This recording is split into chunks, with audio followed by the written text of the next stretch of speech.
Upon the other hand, where a statute of Louisiana required those engaged in the transportation of passengers among the states to give to all persons traveling within that state, upon vessels employed in that business, equal rights and privileges in all parts of the vessel, without distinction on account of race or color, and subjected to an action for damages the owner of such a vessel who excluded colored passengers on account of their color from the cabin set aside by him for the use of whites.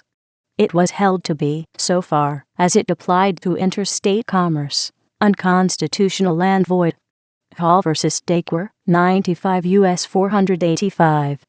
The court in this case, however, expressly disclaimed that it had anything whatever to do with the statute as a regulation of internal commerce, or affecting anything else than commerce among the states. In the civil rights cases, 109 U.S. 3 Supreme Court Reporter 18, it was held that an act of Congress entitling all persons within the jurisdiction of the United States to the full and equal enjoyment of the accommodations, advantages, facilities, and privileges of inns, public conveyances, on land or water, theaters, and other places of public amusement, and made applicable to citizens of every race and color, regardless of any previous condition of servitude, was unconstitutional and void.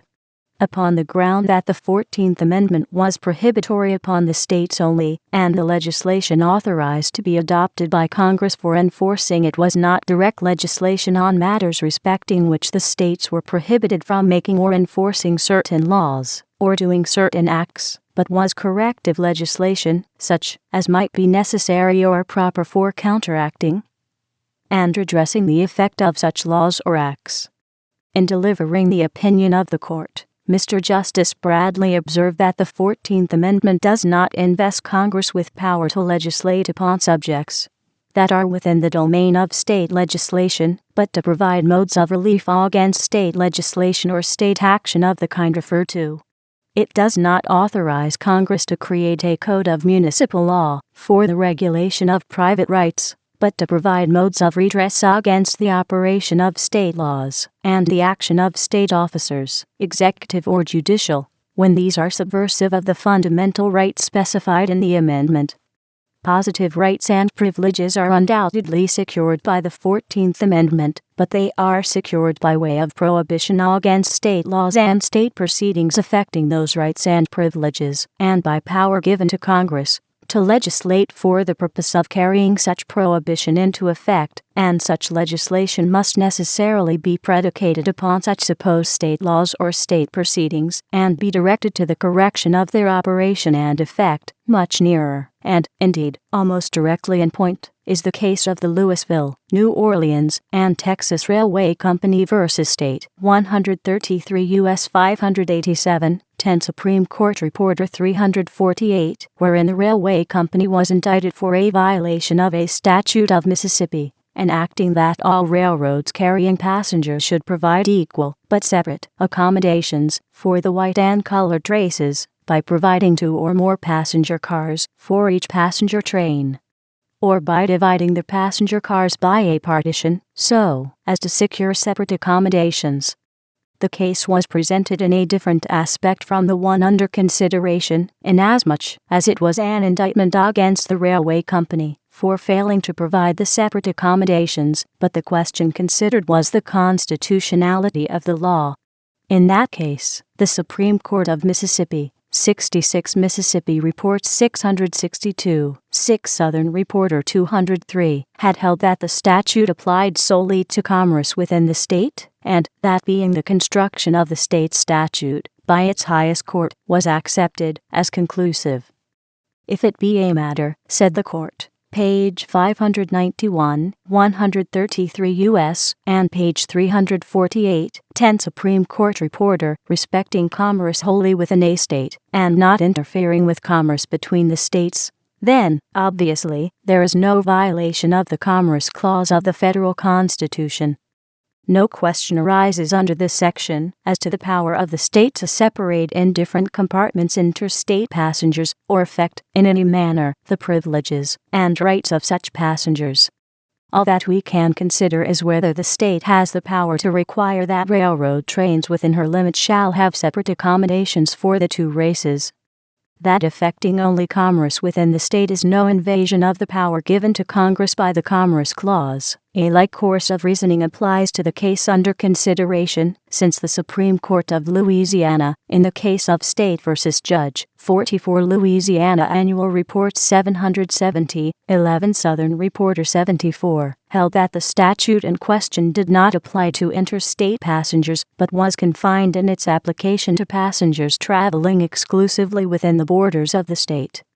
The case was decided largely upon the authority of Louisville, New Orleans, and Texas Railway Company v. State 66 Mississippi Reports 662, 6 Southern Reporter 203, and affirmed by this court in 133 U.S. 587, 10 Supreme Court Reporter 348.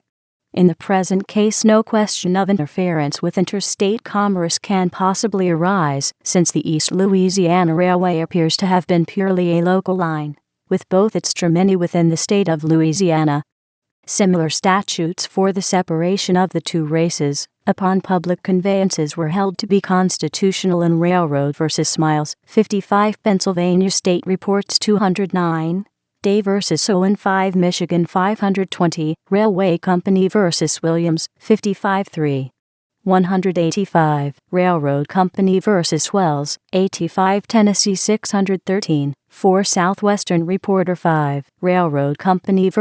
Benson, 85 Tennessee 627, 4 Southwestern Reporter 5, The Sioux, 22 Federal Reporter 843, Logwood v. Railroad Company, 23 Federal Reporter 318, Migwin v. Forbes, 37 Federal Reporter 639, People v. King, New York Court of Appeals, 18 Northeastern Reporter 245, Houck v. Railway Company, 38 Federal Reporter 226, Hurd v. Railroad Company, 3 Interstate Commerce Commission Reports 111, 1 Interstate Commerce Commission Reports 428. While we think the enforced separation of the races, as applied to the internal commerce of the state, neither abridges the privileges or immunities of the colored man, deprives him of his property without due process of law, nor denies him the equal protection of the laws, within the meaning of the 14th Amendment, we are not prepared to say that the conductor, in assigning passengers to the coaches according to their race,